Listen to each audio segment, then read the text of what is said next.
Merci, Monsieur le Président. Je vais commencer mon discours en disant qu'en entrant dans la Chambre des communes tout à l'heure, j'ai eu un petit pincement au cœur en voyant le bouquet de fleurs qui orne la place de notre collègue décédé, le député de Calgary-Centre-Sud, à qui j'ai eu la chance, le privilège, la semaine dernière, de serrer la main après son discours très touchant sur le projet de loi qu'il parrainait. Alors, je trouve que c'est un bel hommage qu'on lui rend aujourd'hui en déposant un bouquet de fleurs à sa place, et je pense que les pensées de tous les membres de cette Chambre, tous les députés, mes collègues du Bloc en particulier, sont dirigées vers la famille de M. Carr, qui nous offrons nos sincères condoléances. Monsieur le Président, nous en sommes à la... Merci. Nous en sommes à la troisième lecture du projet de loi C-18. J'écoutais tout à l'heure mon collègue conservateur terminer les questions à la suite de son allocution, Monsieur le Président, et je vois que les collègues conservateurs, de bonne ou de mauvaise foi, je ne sais pas trop, c'est peut-être vraiment une question d'opinion, de conviction, mais mélangent un peu les projets de loi C-11 et C-18. Et ils les mélangent avec les mêmes arguments qui sont infondés, fallacieux, un peu tordus, notamment sur l'affirmation qui dit que par ces projets de loi, le gouvernement va pouvoir contrôler ce que les Québécois et les Canadiens voient sur Internet en matière de nouvelles, en matière de contenu de divertissement, en matière de contenu musical, etc., etc. Il serait peut-être temps qu'on dise la vérité aux gens, Monsieur le Président. Je ne dis pas qu'il n'y a pas matière à discuter de ces enjeux-là. Je pense que ce sont des enjeux préoccupants, mais je pense qu'il faut le faire aussi en utilisant des faits, pas seulement le spin qui vient des différents opposants à la réglementation des compagnies qui font la pluie et le beau temps en ligne depuis déjà trop longtemps. Petit récapitulatif. Depuis le début, en fait, Facebook, Twitter, Google, essentiellement plus Facebook et Google, évidemment, s'approprient des textes et des reportages journalistiques sans verser aucune redevance, ni aux auteurs, ni aux médias, ni aux journalistes. Alors, ce sont des géants du numérique qui ont contribué depuis de trop nombreuses années à la démolition systématique de nos médias traditionnels. Ah, peut-être de façon involontaire, mais évidemment, ce sont des entreprises qui ne visent qu'à générer des revenus. Alors, on ne peut pas les blâmer de le faire par tous les moyens qui sont à leur disposition. Mais justement, à un moment donné, il faut qu'on arrive et qu'on mette un cadre dans des secteurs qui ne peuvent plus évoluer de façon saine pour tous les acteurs de ce secteur-là. Alors, il faut arriver à établir un cadre législatif, il faut mettre des règles, il ne faut pas que ce soit le Far West. Contrairement à ce que certains collègues souhaiteraient, on souhaiterait que ce soit un libre marché, un libre accès et qu'il n'y ait aucune règle pour ces géants du Web. Mais il y a des gens qui en ressentent des impacts de façon significative et dramatique dans certains cas. Alors, les géants comme Facebook et Google se sont appropriés les revenus publicitaires des annonceurs locaux.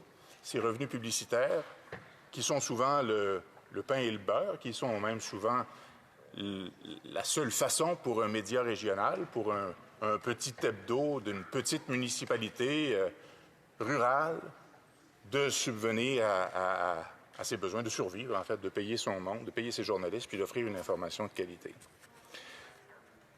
80%, c'est ce qu'on estime des revenus publicitaires qui ont été accaparés, qui ont été littéralement assaillis par les géants du web au détriment de nos médias régionaux.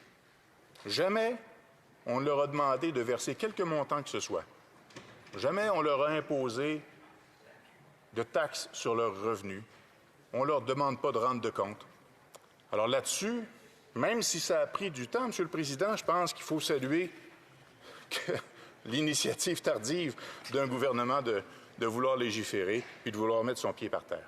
Alors, curieusement, dans cette Chambre, il y a seulement un parti qui s'est opposé à ça et qui a défendu le point de vue tout au long des études des projets de loi C-10, C-11, C-10 c'est en 2011, évidemment, et le projet de loi C-18 qu'on étudie présentement et dont on discute présentement.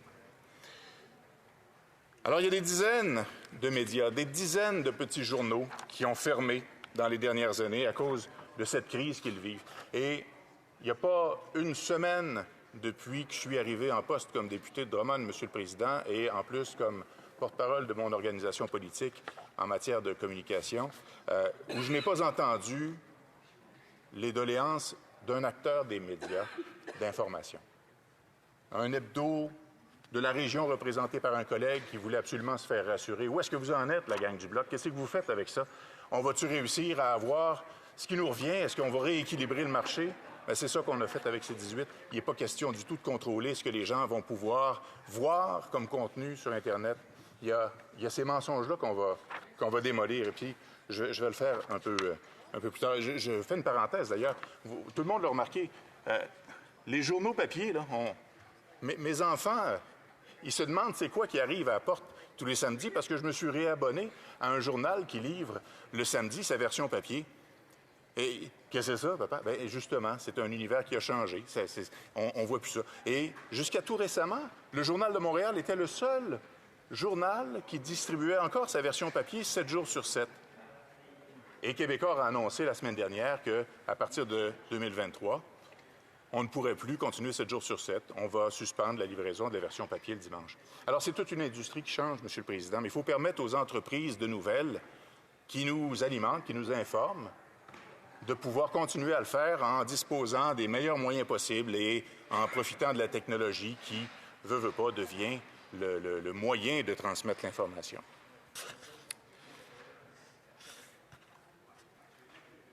Monsieur le Président, les médias d'information québécois et canadiens sont passés, je dirais, à la vitesse grand V en 2020 dans un appel au gouvernement, aux élus, à une réglementation. Parce qu'à ce moment-là, il y a un rapport que le gouvernement avait commandé lui-même, qui était, personne ne se souvient du vrai nom, en fait, c'était l'avenir des communications au Canada, le temps d'agir, mais on l'a tellement surnommé, ce rapport-là, que maintenant tout le monde le connaît sous le nom de le rapport Yale, qui était un excellent document de travail qui suggérait qu'une partie ou la totalité des redevances devrait contribuer à la production de nouvelles. Par la suite, il est arrivé évidemment la pandémie de COVID-19 qui a évidemment encore une fois augmenté les difficultés que vivaient nos médias d'information, d'où l'urgence, d'où une pression encore plus forte de la part de ces entreprises-là à imiter ce qui s'était fait en Australie et à mettre en place un code ou une législation inspirée de celle justement qui avait été proposée en Australie. D'ailleurs, là-dessus, je dirais que je citerai en fait Paul Deegan, qui est le président, qui est le directeur général de Médias d'Info Canada, qui disait à cette époque-là, le cadre de négociation avec arbitrage inspiré de l'approche australienne, c'est la meilleure solution à la crise des médias d'information. Le Bloc québécois, puis je tiens à le dire, Monsieur le Président, parce que au départ, le Bloc québécois véhiculait une idée que je trouve encore qui est une excellente idée, qui n'était pas la volonté de l'industrie, qui n'était pas la volonté du consensus qui existait déjà à travers les regroupements de médias d'information. Mais notre proposition était de prélever un pourcentage à même les revenus des géants du Web. Et ce pourcentage, qui représente, je ne sais pas moi, à déterminer, 1, 2, 3, 4 % de leurs revenus en sol canadien, aurait été utilisé pour créer un fonds duquel on aurait pu gérer les redevances en fonction des besoins que nous considérons essentiels, tels que, par exemple, protéger les entreprises de nouvelles régionales qui sont souvent les plus touchées par l'arrivée des géants du Web. Bref, l'industrie préférait quelque chose qui était inspiré du modèle australien et je veux dire, je pense que je parle pour mes 31 collègues du Bloc en disant qu'on s'est engagé à représenter les gens qui nous ont élus et en ce sens, on n'ira pas à sens contraire de la volonté de ceux qu'on veut représenter.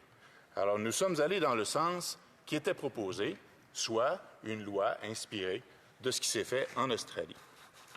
Alors, ce que fait ce projet de loi, C-18, Monsieur le Président, c'est la loi sur les nouvelles en ligne, évidemment, qui oblige les entreprises de plateformes numériques, soit les intermédiaires numériques, à négocier des ententes avec les entreprises de nouvelles. Alors, ça, c'est un préambule, c'est assez large. À partir de là, on doit déterminer qui sont les entreprises de nouvelles qui sont admissibles pour négocier. Et c'est là qu'on a eu un défi quand même intéressant, parce que dans le projet de loi, à l'article 27, l'admissibilité de ces entreprises de nouvelles disait que, En fait, l'admissibilité reposait davantage sur les critères fiscaux. Alors, c'était les mêmes critères qu'on avait utilisés pour l'admissibilité à différents programmes d'aide au journalisme. C'est pas fou, mais c'est incomplet. Ça disait donc que les entreprises de nouvelles admissibles à la compensation le sont selon les critères qui étaient... Bon, j'ai imprimé ça tout croche, M. le Président, c'est pas même égal. Mais finalement, c'était des critères qui n'incluaient pas... Ah oui, je l'ai, excusez. C'était juste la page suivante. Curieusement, je t'ai rendu dans le bas de ma page, puis c'était la page suivante. Hein? Bon, un peu d'ordre dans mes affaires, ça me fait du bien. Courir un peu moins, les vacances des fêtes, ça va faire du bien aussi. Bref, tout ça pour dire qu'il fallait, au départ, et c'est toujours le cas, que les entreprises, pour être admissibles, soient désignées comme une OJCQ, les organisations journalistiques canadiennes qualifiées, en vertu du paragraphe 248.1 de la Loi de l'impôt sur le revenu. Ou une entreprise non canadienne pourrait accéder au régime si elle répond à certains critères qui sont des critères d'OJCQ, soit d'employer régulièrement 2 journalistes ou plus au Canada, exercer des activités au Canada, sont actives dans la production de contenu de nouvelles, ne sont pas actives de manière significative dans la production de contenu qui fait la promotion de leurs intérêts ou qui rapporte les activités d'une organisation. Cela dit, on excluait aussi dans ce projet de loi les magazines, les entreprises qui font du contenu de nouvelles, mais spécialisées. Par exemple, un magazine sur l'automobile, par exemple, ou spécialisé sur le sport, ne sont pas des entreprises considérées comme admissibles dans le cadre de C-18. Ce que nous avons fait ajouter au Bloc québécois, c'est un amendement que je jugeais essentiel pour C-18. Parce que on veut protéger l'information, mais l'information évolue. Et la définition de ce qu'est l'information et le journalisme a une petite tendance à être galvaudée ces années-ci, M. le Président. Il semble y avoir une incompréhension et un genre de confusion entre ce qu'est le journalisme et ce qu'est l'opinion, la chronique, l'éditorial. Or, pour moi, c'était très important qu'on en fasse la distinction. Parce que ce qu'on veut protéger essentiellement, c'est le journalisme, c'est la couverture journalistique, c'est l'information, et particulièrement l'information régionale, notamment les hebdos, les petits médias qui sont vulnérables et qui sont dans les régions qu'on représente souvent, qui sont des régions plus rurales, par exemple, ou hors des grands centres. Leur réalité est très différente des grands médias. Alors, pour nous, c'est important qu'il y ait un critère de qualité dans le travail journalistique. Alors, nous avons proposé un amendement après avoir consulté des organismes de presse comme le Conseil de presse du Québec, et nous avons proposé qu'on ajoute que l'entreprise de nouvelles soit membre d'une association journalistique reconnue ou qu'elle adhère au code de déontologie d'une association journalistique reconnue, ou encore qu'elle dispose elle-même de son propre code de déontologie, en autant que ce code de conduite respecte les critères de base du journalisme. Or, c'est là qu'on doit définir ce que sont les critères de base, les principes du journalisme, mais on doit le faire aussi en n'étant pas trop précis. Parce que quand on essaie d'être trop précis, c'est là qu'on ouvre la porte à de l'interprétation qu'on souhaite ne pas voir dans ce genre de législation. Donc, les 3 principes de base du métier de journalisme sont les suivants. L'indépendance, soit rester à l'écart des conflits d'intérêts, des influences idéologiques, des politiques et des politiques commerciales. La rigueur, qui se traduit par l'exactitude de l'information, l'impartialité et la présentation d'une information équilibrée et complète. Et l'équité, qui se traduit par le respect de la vie privée et de la dignité, l'absence de discrimination, l'ouverture au droit de réplique et la correction rapide des erreurs. Ce sont les 3 critères fondamentaux dans le métier de journalisme.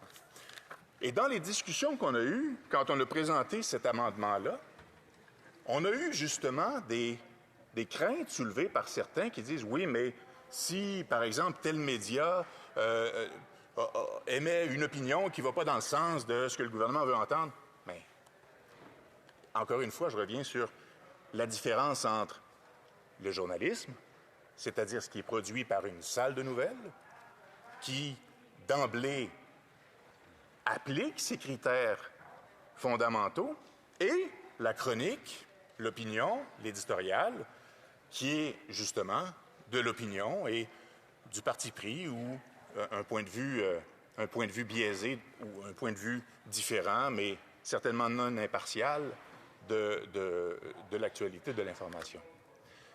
Alors, ça a donné lieu à des discussions très intéressantes. Et ça donne encore lieu dans la société, ou je dirais dans le milieu du journalisme, à des discussions intéressantes parce que c'est un milieu qui est en mouvement constant. Donc, ça a été très, très important pour nous que cet amendement-là soit inclus et que ces critères de rigueur, ces critères qui sont les principes à la base du journalisme, soient inclus dans les critères d'admissibilité des entreprises qui pourront profiter du cadre législatif que leur offrira C-18. C-18, Monsieur le Président, ça ne règle pas tout. Ça, je pense que tout le monde le sait. Il reste encore de grands défis pour les entreprises de nouvelles, comme c'est le cas pour l'industrie culturelle, comme ce sera le cas aussi pour toutes les entreprises qui œuvrent dans un secteur touché, entre guillemets, par les GAFAM, par les géants du Web. Ça ne laisse pas grand monde, parce que pas mal tout le monde de nos jours est touché par les géants du Web. Alors, qu'est-ce qui va devoir être fait pour préserver, encore une fois, les médias d'information régionaux? Il va falloir que le gouvernement continue de les soutenir, maintienne les programmes. Ah là, on se faisait dire, ouais, mais là, C-18 arrive, puis malgré tout, il faut continuer à soutenir les médias d'information. Bien évidemment, là, ce n'est pas une sinécure, ce n'est pas un projet de loi qui va régler d'un coup sec, d'un coup de baguette magique, tous les problèmes que vive l'industrie depuis 25 ans. Il y a encore un besoin énorme de soutien financier par les programmes existants qu'il faudra bonifier, ajuster et pérenniser. Alors ça, il reste ça à faire. Ce qui restera à faire aussi, Monsieur le Président, ça va être de voir comment s'en sortent les magazines spécialisés, les publications, comme je le disais tantôt, par exemple, les publications spécialisées sur, je ne sais pas moi, sur la consommation, sur l'automobile, sur le sport, comment s'en sortent dans l'univers numérique ces entreprises qui publient du contenu qui est partagé aussi par les intermédiaires numériques. Alors, il va falloir les observer et les soutenir éventuellement, celles-là aussi. Il va falloir faire en sorte qu'on arrête de croire n'importe quel mensonge et désinformation, puis qu'on arrive à un moment donné à voir le gros bon sens. Je veux dire, on n'est pas dans une dictature ou dans une république de bananes, malgré que certains programmes administrés par le gouvernement peuvent nous le laisser croire de temps en temps. Je n'ai pas d'exemple, Monsieur le Président. Si je tombe dans les exemples, on n'en sortira pas. Mais il va falloir arrêter de croire tout ce qu'on dit. On ne commencera pas à contrôler ce que les gens peuvent voir et ne pas voir en ligne. Quand on parle de donner de la place à nos médias, à nous autres, à nos entreprises, à nous autres, ça veut simplement dire rééquilibrer un marché qui est nettement en la défaveur de nos entreprises locales. On a des centaines d'entreprises de nouvelles, de médias, d'information qui ont fermé leurs portes. Il y a des milliards qui ont été perdus en revenus publicitaires pour ces entreprises-là. C'est ça que cette législation-là vise à corriger. Et en ce sens, c'est très bon. Et ça ne pénalisera pas Google et Facebook. Croyez-moi, Monsieur le Président, ils en ont de l'argent. L'autre chose aussi, l'autre mensonge ou désinformation, appelez ça comme vous voulez, c'est que la part du lion va revenir aux gros joueurs de l'industrie et les petits vont être laissés pour compte. Il n'y a pas un montant préétabli. On n'a pas dit, hey, vous allez mettre 500 millions, puis vous allez vous le partager, puis les plus gros vont se prendre la plus grosse part, puis il n'en restera plus pour les petits. C'est pas comme ça que ça fonctionne. C'est un mode de négociation avec arbitrage, si jamais ça ne fonctionne pas. Et c'est un modèle qui me semble équitable, qu'on soit un petit joueur ou un grand joueur. Et d'ailleurs, les petits joueurs, s'ils le souhaitent, peuvent se regrouper pour faire front commun et avoir plus de poids dans la négociation. Alors, je pense que tout est assez clair, tout est assez bien mis en place pour donner autant la chance aux petits joueurs de tirer leur épingle du jeu que pour les grands joueurs. Et je vais terminer sur la question de CBC Radio-Canada. J'ai entendu le collègue conservateur en faire mention tout à l'heure, Monsieur le Président. Puis c'est une bonne question. Est-ce qu'on permet à CBC Radio-Canada d'avoir les mêmes droits de négociation et de tirer des revenus du partage de leur contenu sur les intermédiaires numériques ou pas, parce que CBC Radio-Canada est financé par les fonds publics? Le principe ici, ce n'est pas de savoir comment est financé Radio-Canada. Le principe est de savoir est-ce que le contenu qui est partagé par les intermédiaires numériques doit être rétribué à ceux qui le produisent. Et la réponse est oui.